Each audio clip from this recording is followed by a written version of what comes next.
Last weekend you joined us as we unveiled the exciting new project that this channel is going to be working with moving forwards. The local all-female Japanese genre-blurring up-and-coming group who just have a range of incredibly unique and engaging personalities, a fantastic stage presence, brilliant songs, and frankly, how could you not possibly like them? So here it is, part 2, because yes, I recorded a few more questions with the girls, so we're going to get a little bit deeper into what inspires them, what things that they maybe think are most difficult about what they do, and the things that they most want to get rid of in this world. Yes, it is time for the deeper questions as we go further with DADADAMZ.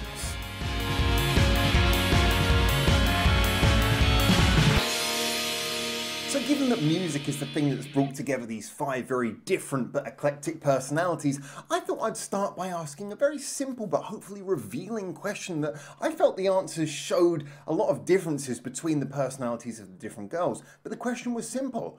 Why did you start? What made you want to get into singing and being on stage? 友達と修学旅行に行った時にアイドルごっこをやったのがきっかけで、そのアイドルごっこをしている時に歌う楽しさと、あと歌ったことによって友達がすごい楽しそうにしてくれるのが嬉しくて歌いたいって思いました。はい、今までいろんなインタビューに答えてて、その中でも何回かなんで始めたのかみたいな聞かれてたことがあるんですけど、でも毎回言ってることがバラバラなので、今日も今考えたことを言うんですけど、嘘ではないんですけど、アイドルはちっちゃい頃から少し見てて、その非日常感、同じ人間として活動してる人たち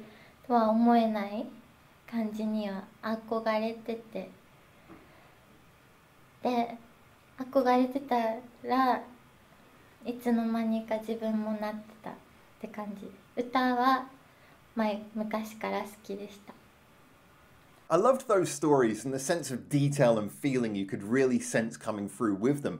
But as we moved on to MEPO's explanation of why she started singing, there was something very surprisingly Japanese about this, and I suddenly realized I'd never heard anyone give this explanation before, and yet it just made so much sense, especially from MEPO. 私は自分の声がすごい好きで、声優になるお勉強とかもしてたので、声で表現できるっていうことで歌を歌い始めました。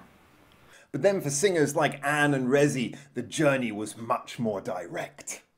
歌は気がついた時から好きで、気づいたら歌ってました。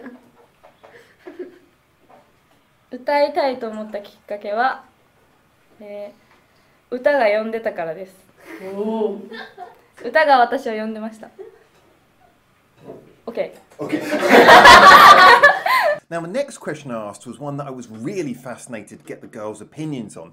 See, we've all seen the idol groups and the pop groups that are available online and very popular and usually have hundreds of thousands of followers and tours, and it's all very much a packaged and prepared thing. But when you look at groups like this who are used to performing on a local scale, they have to get their outfits ready. They have to make sure that everything is good to go for each show themselves without a whole team of people preparing everything in advance. Yes, they have the record company, and yes, they have their management as well, but of course these are people who are mainly focused on making sure that the actual gig happens. They have to really take care of themselves, and as you can probably imagine as well, at that age they have other responsibilities and things going on in their lives as well. It's a part-time job, despite being a job they might love so much. So the question I wanted to know is, what are the real-world difficulties you face being both an idol and a normal woman in a normal world? 一番大変なことは遅刻しないっていうのがすごい大変です。本当に小学校の時とかは当たり前のように友達1時間とか待たせてたりしてたんですけど、本当にアイドルになって社会的なちゃんとした人間になれてると思うんですけど、本当に遅刻しないっていうのが一番私は大変かもしれないです。一番大変なことは、覚えること、そのダンスとか歌詞とかを覚えるのが大変です。悪い癖は夜更かししちゃうところです。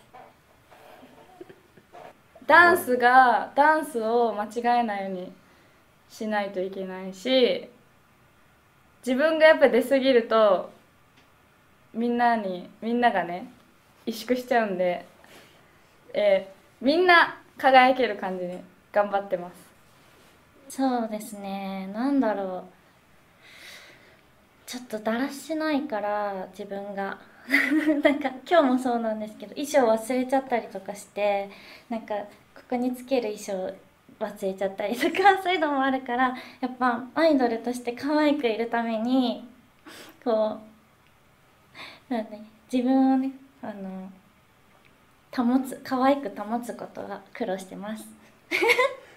Up until recording this interview, I'd primarily just been taken by how wonderful these girls were on stage. With their fantastic singing and dancing, their wonderful larger-than-life personalities, and their equally incredible songs, it was really easy to see why they were so good at entertaining an audience. However, this interview added a whole nother level to me, as we really got to see what interesting and insightful things they actually had to say away from the stage, away from the personas, when they were just talking about the real trials and tribulations of doing this job.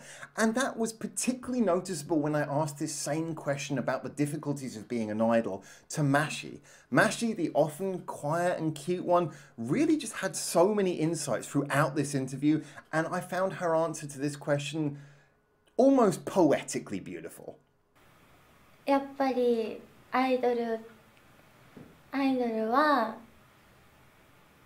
なんだろう、非日常でいなきゃいけないと思ってるので、あんまり暗いところとか人間っぽいことを出さないように心がけてるんですけど、たまに人間に戻りたくなる時があるので、その時に隠すというか、アイドルで居続けなきゃって思う自分と葛藤することはあります。So now, with a deeper insight into the girls' mindsets and worlds, I thought it was time to ask them that also important question that I ask towards the end of every interview we do on this channel.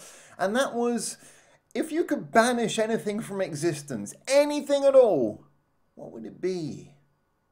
処分したいものはいっぱいあるけど、やっぱこれ見たら次元の壁かもしれないですね。私は結婚したいと思ってるので、ひそかと次元の壁がなくなったら結婚できるなって思います。消したいものは、恥ずかしい気持ちです。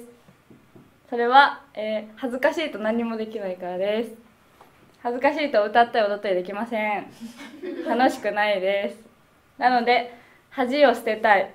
みんな恥を捨てて楽しく踊ろう、歌おう。以上。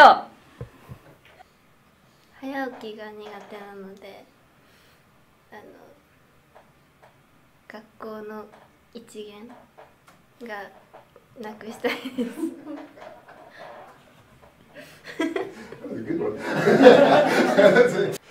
私が処分したいものは、こんだけポジティブなことをさっきから言ってるんですけど、私は自意識を消したいです。結構人にどう見られるかとか、周りの目をよく気にしてなんかあんまり何も行動できないとかいうことが多いので、ちょっと自意識なくしたいなっていつも思ってます。私が処分したいものは、自分の中だったら怠け者の心をなくしたいです。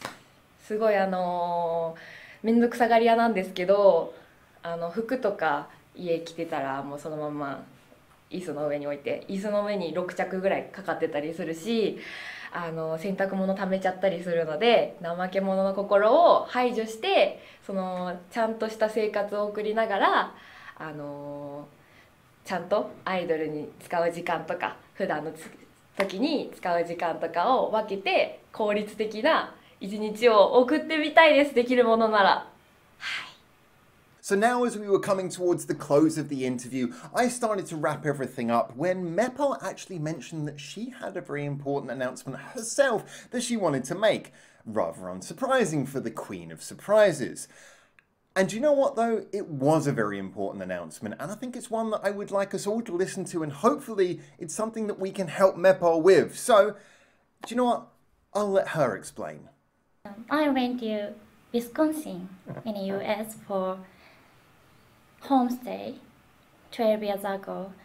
During that homestay, a girl named Bridget and I were best friends, but unfortunately I lost her contact information and her have not been able to contact her in over 10 years. So I hope that maybe she is watching this video. Please, if you see it, please comment. So there you go, your mission has been set for you, and before I let the girls say the final goodbye, I'm going to remind you of why we're doing this, because I really believe in this group and we want to help them take the next step on the internet and get out to more people who can hear them.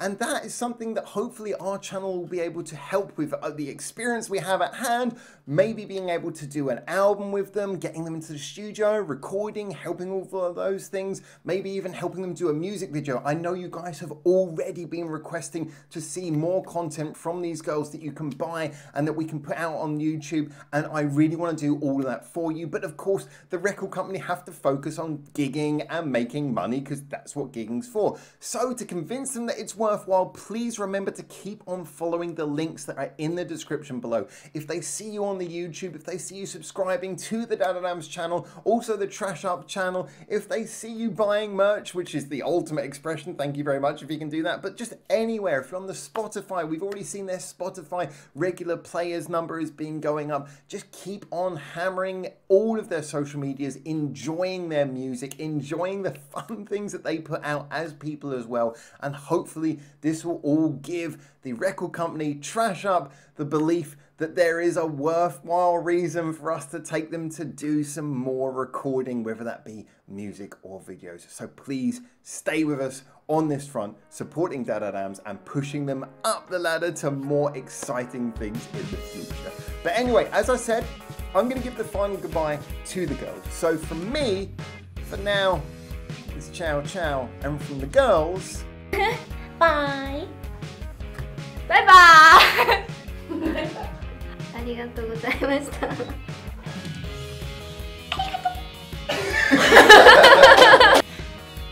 I love you. Thank you.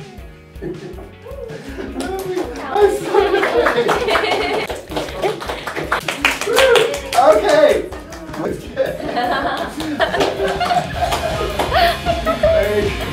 good.